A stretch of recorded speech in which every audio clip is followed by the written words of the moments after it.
Hey everyone, this is Michael again, and welcome to the AEW Dynamite review.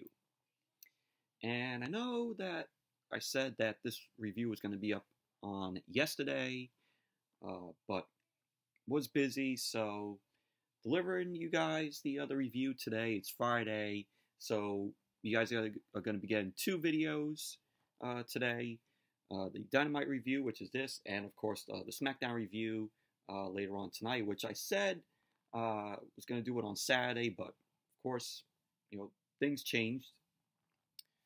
So you all again two videos tonight. So this Dynamite was from the Wolstein Center in Cleveland, Ohio. Of course, this was the January 29th edition of Dynamite, which was from this past Wednesday. And I gotta say, this week's Dynamite, thought it was a decent show. Wasn't a great show by any means, though, but, it was a decent show. So we had JON MOXLEY opening the show. We saw the Young Bucks take on the Butcher and the Blade. Of course, with Allin, a.k.a. the Bunny, out there also. We had Kip Sabian versus Cody Rhodes. And in the main event, we saw the Inner Circle versus Darby, Allin, and Private Party, which was a six-man tag. But let's get on with the Dynamite review. So Dynamite opened up on Wednesday with JON MOXLEY. JON MOXLEY came out, still wearing the patch over his eye, and he comes out through the crowd. Moxley ends up getting in the ring, got on the mic, and he ended up saying, after, he got stabbed in the eye, he realized that the fun and games with Chris Jericho are over. So Moxley ends up saying that him and Jericho will meet for the AEW World Championship at Revolution on February 29th, which I'm expecting a good match from both Jericho and Moxley. I think Moxley's going to be taking the title off of Jericho. That's my prediction. So Moxley ends up saying that he's one match away from the top of the mountain. But it's more than that. He ends up saying Jericho is the kind of man who hides behind his guys. Spike his eye. And he ends up mentioning other bad stuff that Jericho's done in the past. Like punching a woman, which is in reference to when Jericho ended up punching Shawn Michaels' wife. If you all remember that. That was basically around maybe I think like 2007, 2008, somewhere around there when Jericho was in WWE, and every week he would come out, in his cocky heel persona wearing nothing but, the suit and tie, which, Jericho at that time, was, one of my favorite heels. But Moxley then also went on to say that he's not perfect. But he does live by a code. And he can look at himself in the mirror. Moxley ended up calling Jericho a manipulator, a liar, a coward, and also a bully. Moxley ended up going on to say that he hates bullies. Well, we all hate bullies. We've been bullied, in school or, at our job. Anywhere. So Moxley ends up saying that, of course, he hates bullies, and he plans on taking the AEW World title home. So we had Chris Jericho. He came out, and Moxley ended up saying that, Chris, it's not about kind of man you are. It's about the kind of man you're not. So Moxley ends up saying that he realizes that the Inner Circle is going to try and take him out before Revolution. So Moxley ends up saying that Jericho should just come out and take his ass beaten like a man. So Jericho's music hits, comes out, and the crowd was singing along to his song, just like last week, which we saw on the cruise. So Jericho ends up saying, "Oh, typical Cleveland idiots." And Jericho then, reminds Moxley that all he had to do is say yes to his offer about Moxley joining the inner circle. He ends up saying that Moxley is stupid. And then he brings up, about, Moxley's mother, saying that she was looking fetching. And Jericho was to Moxley, maybe I'll give your mother a call later. So Jericho ended up saying that he apologized to Moxley's mother about what happened to him. But he says ultimately it was Moxley's fault for not accepting the keys to the castle. So Jericho ended up saying that if Moxley wants to fight, go to hell. So the crowd ends up booing. Jericho ended up saying that he always travels with his boys. And he ends up calling out the rest of the Inner Circle, Santana, Ortiz, Hager, Guevara. So they all come out. Moxley ends up counting. Oh, so there's 5 guys. And he says it's only 5 against 1. And so he mentions that he was born and raised in Ohio. He says it was 5 against him and the entire arena. So Moxley ends up walking up the ramp. Jericho ended up saying that he knew Moxley would want a fight. And so Jericho says he bought some more guys. So now another 5 guys come out. So it's 10 guys. It's 10 on 1. So these guys walk to the stage. They walk down to Moxley. Ortiz ends up leading the way. He ends up having a weapon. I think it was like an axe handle. So he leads the way, gets in Moxley's face. Moxley ends up headbutting him, and ends up hitting the DDT to Ortiz. Moxley ends up going right for Jericho and the rest of the Inner Circle. So a brawl ensues. So we had the referees and security were coming out. They were trying to separate Moxley and the Inner Circle. And then we see Moxley ends up DDTing one of the security guys. And so Moxley ends up going over the barricade, heading up back through the crowd. And that was basically the segment. So, but really liked this segment between Moxley. Shows that he is prepared and ready to face Jericho at Revolution for the AEW World Title. Which, in my opinion, I think Moxley has taken the title off of Jericho. But that's my prediction. But really enjoyed this opening segment.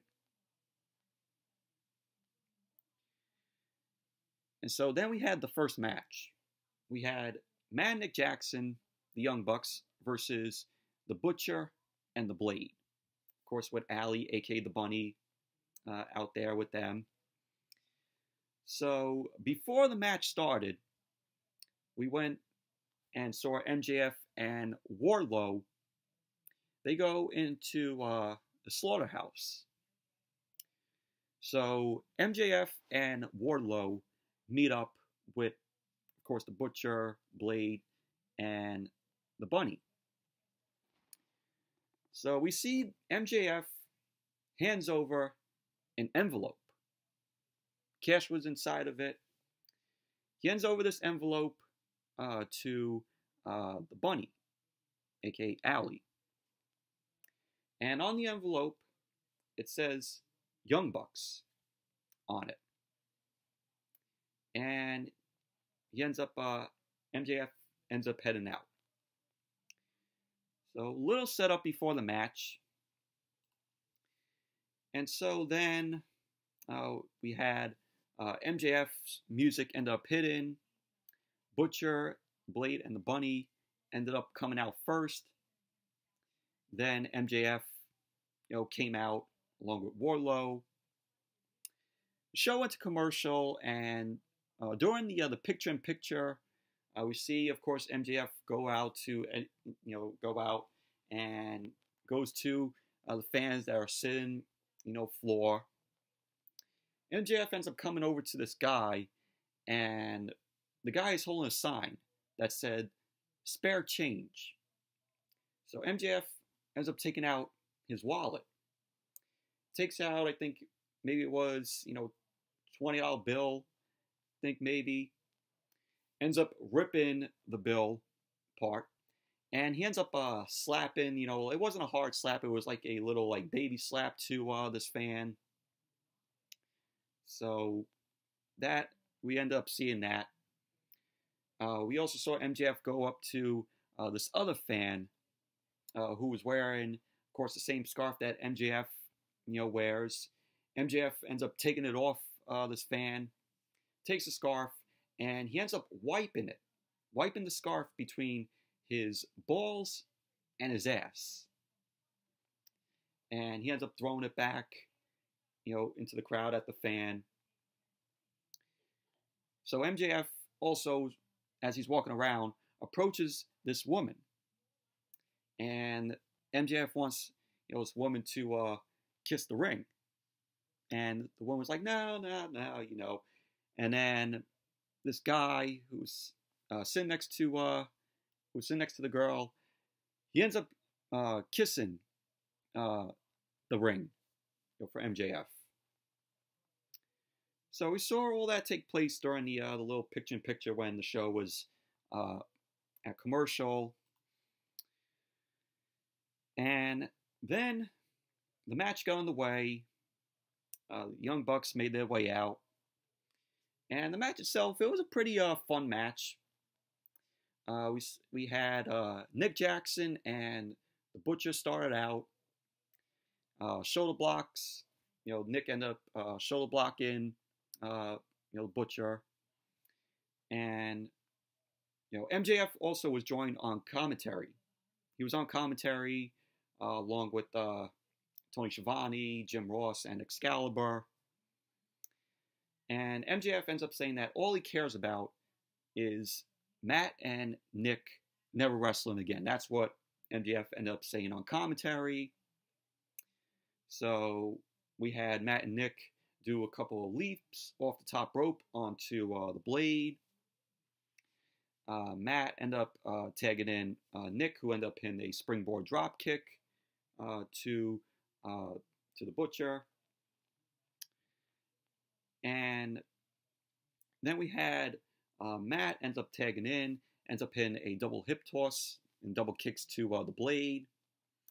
You had Allin, aka the Bunny, end up yanking Nick Jackson off the apron, and it gave the Butcher hitting a crossbody to Nick on the floor. And we had the Blade do a flip over the top and took out Matt Jackson. So that's when the Butcher and the Blade took control of the match. And towards the end of the match, we had the Butcher.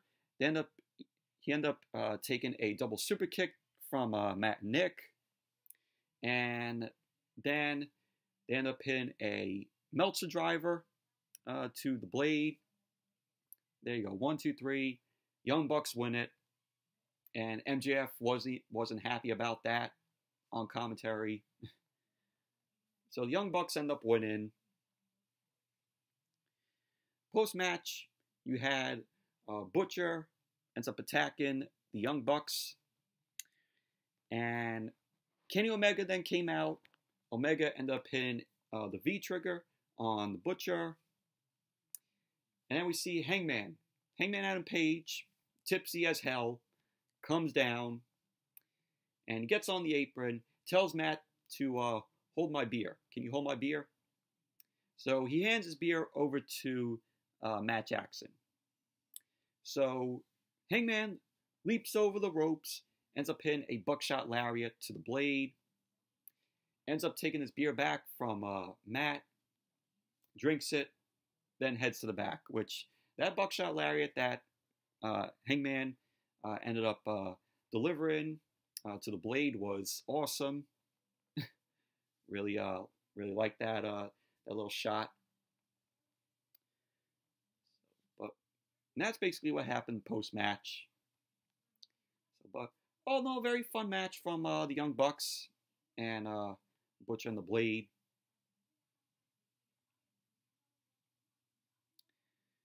And then we had Nyla Rose versus Big Swole. And the match itself was very meh, in my opinion. You know, the women's division for AEW definitely needs a lot of work. You know, it's just the same as, you know, the Raw and the SmackDown women's divisions. The only women's division that is done right is if you watch NXT. And, you know, a lot of people say, oh, progress, the AEW women's division will, get better. Well, hopefully it does. But Nyla Rose, I'd say she is, decent in the ring. She definitely has some potential there. But, the women's matches here, it just comes off very meh with the AEW women's division. But in the end, Nyla Rose ended up getting the win. Ended up hitting a spear and a sit-down powerbomb on Big Swole for the win. So Nyla Rose ends up winning the match. Overall, very meh match.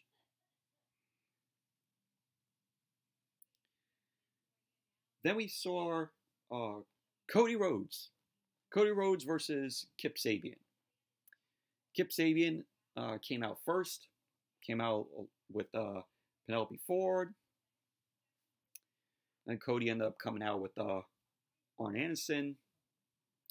Match started off with Kip Sabian ended up delivering a drop kick to Cody, punches and kicks. Kip Sabian ended up trying to go for a suplex. Cody ended up landing on his feet, ended up delivering a uppercut to Sabian. Sabian then rolled out to the floor. He then shoves Arn Anderson. So the referee ends up telling Arn Anderson to back up, thinking that Anderson ended up laying a hand on Sabian, which he never did.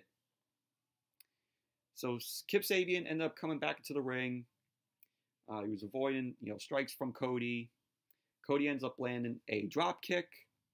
Sabian then rolled out to the floor again. And Cody, there's a spot match where Cody ended up going to punch Sabian. And he mistakes the punch and elbows Penelope Ford. So Penelope Ford is laid out. Cody ends up picking up Penelope Ford. And it gave Sabian the advantage to hit a kick to Cody from the ring apron. So Penelope Ford ends up dropping down. She ends up popping right up. and shows that she's fine. So, set up right there. So, Penelope Ford then leapt on the apron, ends up kissing Kip Sabian.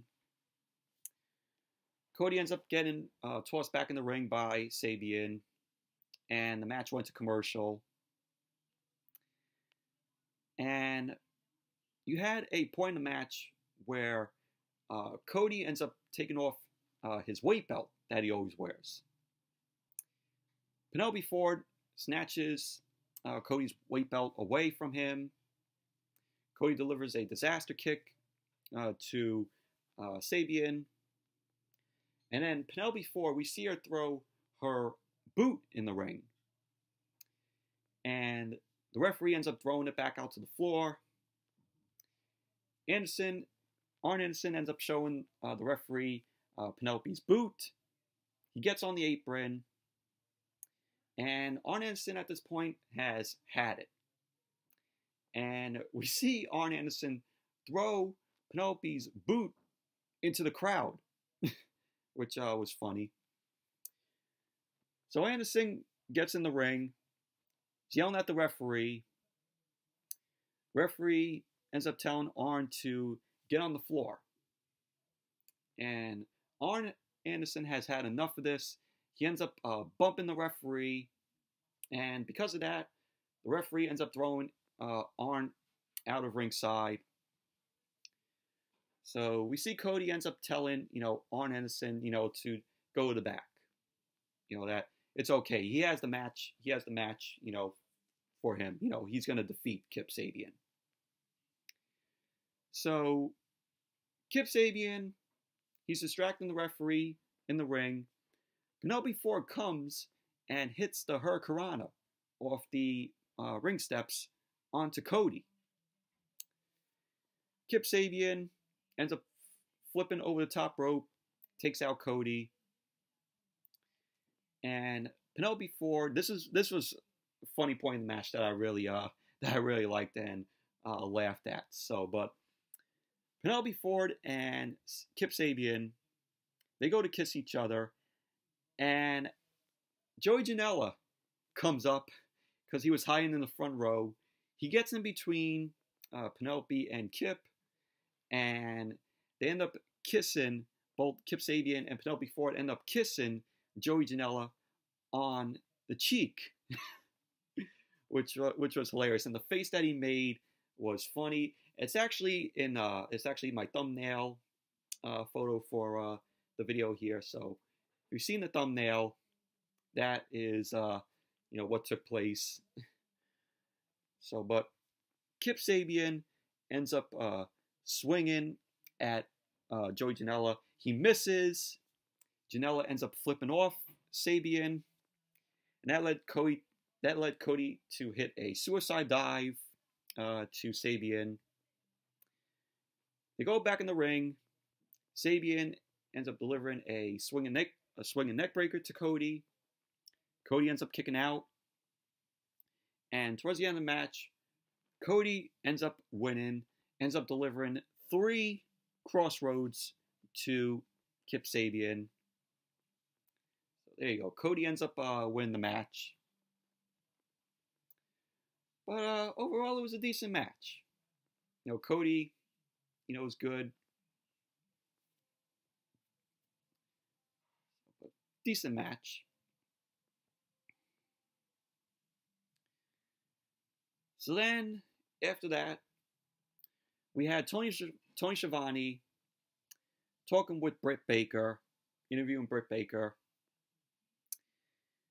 Britt Baker ends up saying that she's not offended by what happened last week, because if you remember last week when she was delivering a promo, Jim Ross ended up cutting it off, saying, "Oh, we're going to commercial now." So she ends up saying that she's not offended by what happened, but was actually happy with what happened. She ends up taking the mic from Tony Schiavone. She then calls out JR, Jim Ross, for talking over her on commentary and also going to break. Baker ended up saying that Jim Ross is smug and pretentious of my division and my division, while he sits there and we do all work. So that's what Britt Baker was saying to Jim Ross. Baker ends up telling JR to be who he once was, not a sloppy barbecue salesman who can't get the roster's names straight. Yeah, there was a point where Jim Ross ended up saying Isaiah Cassidy's name. I think he said Isaiah Kennedy. So, Britt's right about that. JR sometimes, you can't get, the roster's name straight. So the crowd was booing, Britt Baker. Ends up talking trash about Riho. Baker ends up telling Tony Schiavone to pick up a toothbrush to fix that moderate gingivitis. that was funny with what she said. And Baker then let Cleveland know that you finally have a Baker you can trust in. That was the end of her promo, but it was a pretty decent promo from Baker. Even though I think she needs work in the ring, she needs to do better in her matches. But liking this heel turn that they're giving for Britt Baker. But hopefully she can improve in the ring.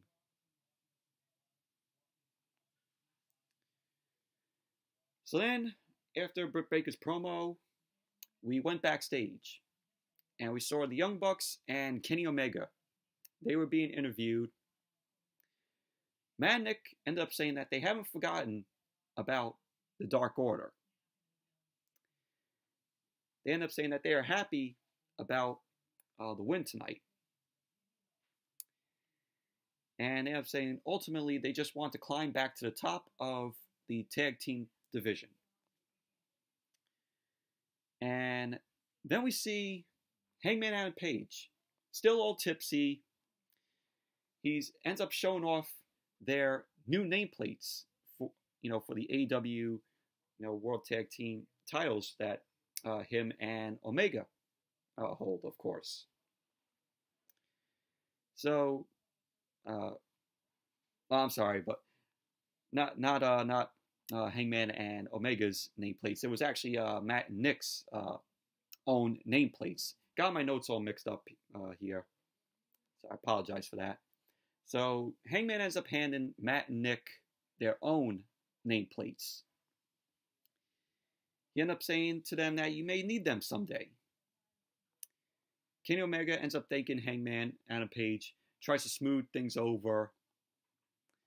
Kenny Omega ends up announcing next week that it will be a 8-man tag team match.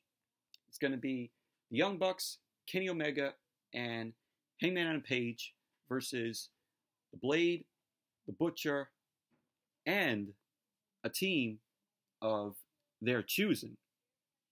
Of the Blade and the Butcher's choosing. That should be really a decent match next week. But pretty good interview from the Bucks and Kenny Omega. Like the nameplates for Matt and Nick that Hangman ended up showing. And then we had SCU, Frankie Kazarian and Scorpio Sky, along with Christopher Daniels, versus TH2, Jack Evans and Angelico, which they haven't been on Dynamite in maybe 3 or 4 months. So, but SCU came out. They were wearing their Lakers jerseys, and of course in honor of Kobe Bryant, which that was awesome. And Angelico and Kazarian came out. The match got on the way. Angelico and Jack Evans came out. Oh, God. Can't even talk. So Angelico and Frankie Kazarian end up starting off the match.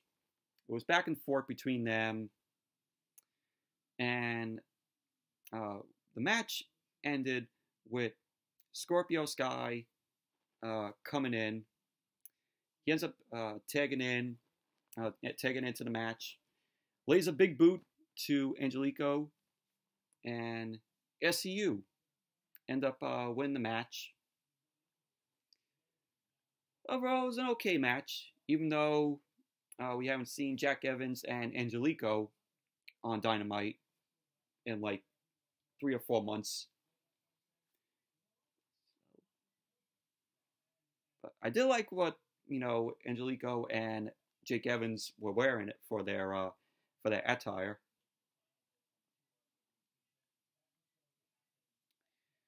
So then after the match, we had the Dark Order.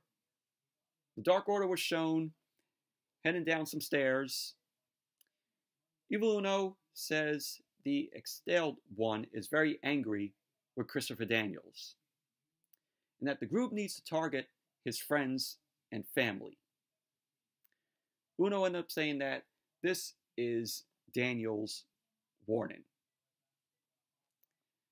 So that was basically that from the Dark Order.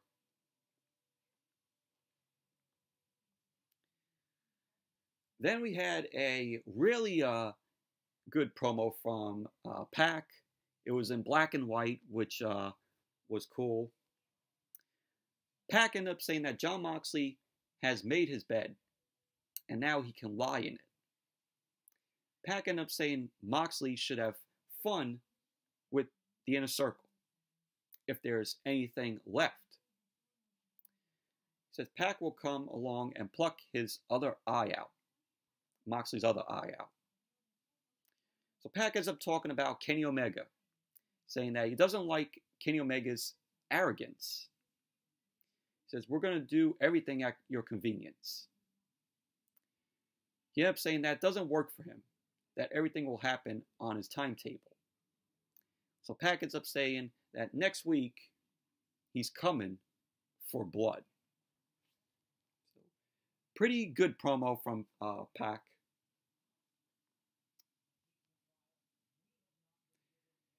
Then we had the main event.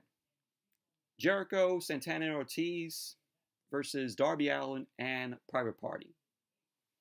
This was pretty fun match. You had Darby Allin and Jericho starting off the match. Jericho ends up slapping Darby Allin in the face. Darby Allin ends up smacking Jericho back. And Private Party end up hitting, moves on Ortiz. And, you had, at the end of the match, you had Jericho end up hitting the Judas Effect to Isaiah Cassidy. And there you go. Jericho, Santana, and Ortiz end up winning the match. There was a point where Jake Hager got involved.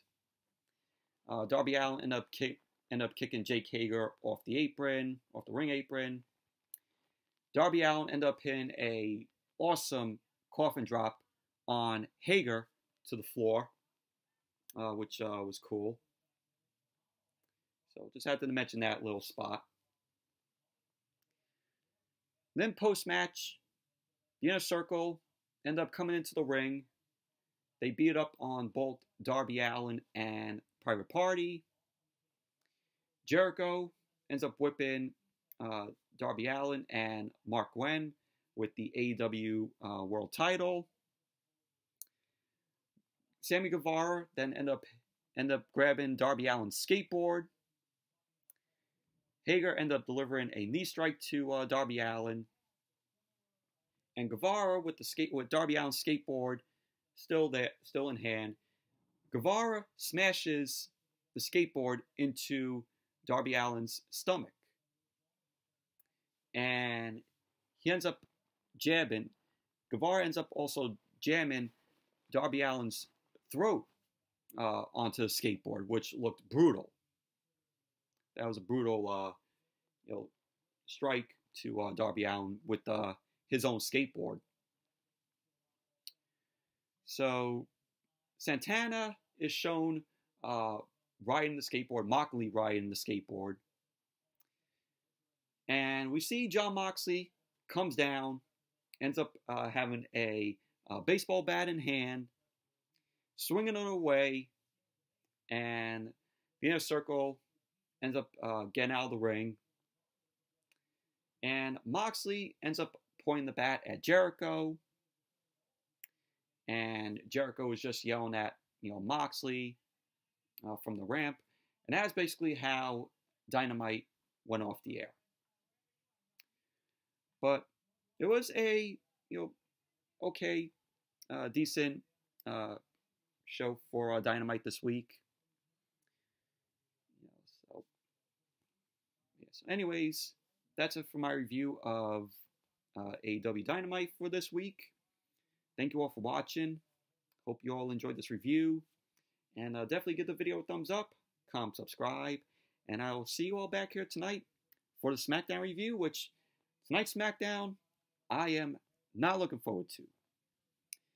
The card for tonight looks like it's going to be shit. We're seeing Sheamus versus Chad Gable in a Royal Rumble rematch. Oh, what's this? Is Chad Gable going to get a win on Sheamus? When Sheamus won at the Rumble on the kickoff show. And of course, we have the Intercontinental title on the line. Braun Strowman is going to be facing Shinsuke Nakamura. Going to have a fatal four-way match with SmackDown's tag team division, where it's going to feature the Lucha House Party, the Revival, Miz and Morrison are going to be in it. And who else? Who else was there? Oh yeah, and Heavy Machinery. There are your four tag teams. And whoever wins that gets to face the New Day for SmackDown tag team titles at Super Showdown. Of course, a glorified house show in Saudi Arabia. So, not looking forward to SmackDown tonight. But I'll give the review for you guys, because you guys deserve a review. So, this is what I do every week for you guys. But anyways, I'll see you all back here tonight with the SmackDown review.